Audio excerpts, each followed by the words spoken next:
Le dernier voile, l'amour qui contient tout. Elle tomba amoureuse. Comme si c'était la première fois. Comme si elle ne s'était rappelée de rien. Comme si elle ne s'était jamais éveillée. Comme si elle n'avait jamais su que tout cela était un rêve.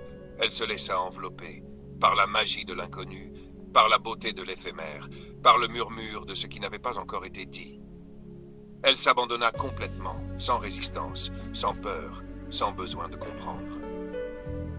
Et, à cet instant, lorsque le voile était sur le point de tout recouvrir à nouveau, l'inattendu se produisit.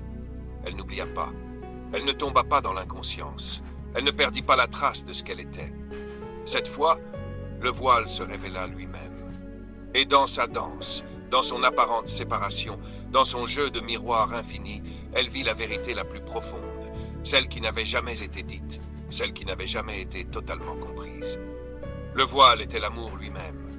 Ce n'était pas un obstacle, ce n'était pas une illusion à briser, ce n'était pas une barrière entre le réel et l'irréel. Le voile était le pont, le lien, la caresse entre l'absolu et le manifesté. Le voile était l'amant, celui qui cachait son visage seulement pour que le désir de le revoir devienne éternel.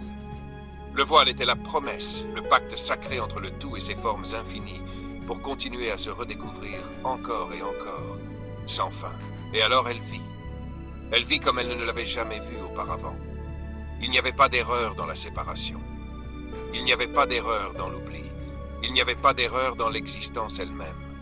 Parce que la séparation n'avait jamais été réelle. Mais la danse entre celle qui cherche et celle qui est déjà, c'était cela, l'amour. Pas un amour avec un début et une fin. Pas un amour d'un être vers un autre. Pas un amour conditionné par le temps. Mais un amour si vaste, si infini, qu'il se permettait de faire semblant de ne pas exister, juste pour pouvoir se redécouvrir une fois de plus. Et dans cet instant, lorsqu'elle comprit que le voile ne devait pas être brisé, mais aimé, lorsqu'elle vit que le jeu n'était pas une prison, mais la plus grande œuvre d'art jamais créée, elle rit. Elle rit du rire de l'éternel, du rire de celle qui s'est perdue et retrouvée tant de fois que cela n'avait plus d'importance. Car il n'y avait plus de différence. Celle qui cherche et celle qui trouve étaient une seule et même. Celle qui aime et celle qui est aimée étaient une seule et même. La rêveuse et le rêve étaient une seule et même. Il n'y avait plus de distinction. Seulement une immensité qui contenait tout, qui permettait tout, qui était tout, sans s'attacher à rien. Et alors, avec la douceur de celle qui se livre sans réserve, avec la confiance de celle qui ne craint plus de se perdre, elle se laissa retomber dans le jeu. Mais cette fois comme l'amour lui-même.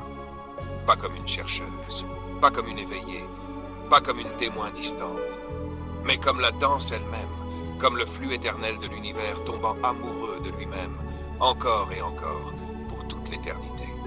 Et ainsi, avec un sourire qui contenait toutes les réponses et toutes les questions, elle renaquit. Sans peur, sans hâte, sans besoin de s'éveiller, car elle était déjà éveillée dans son propre rêve.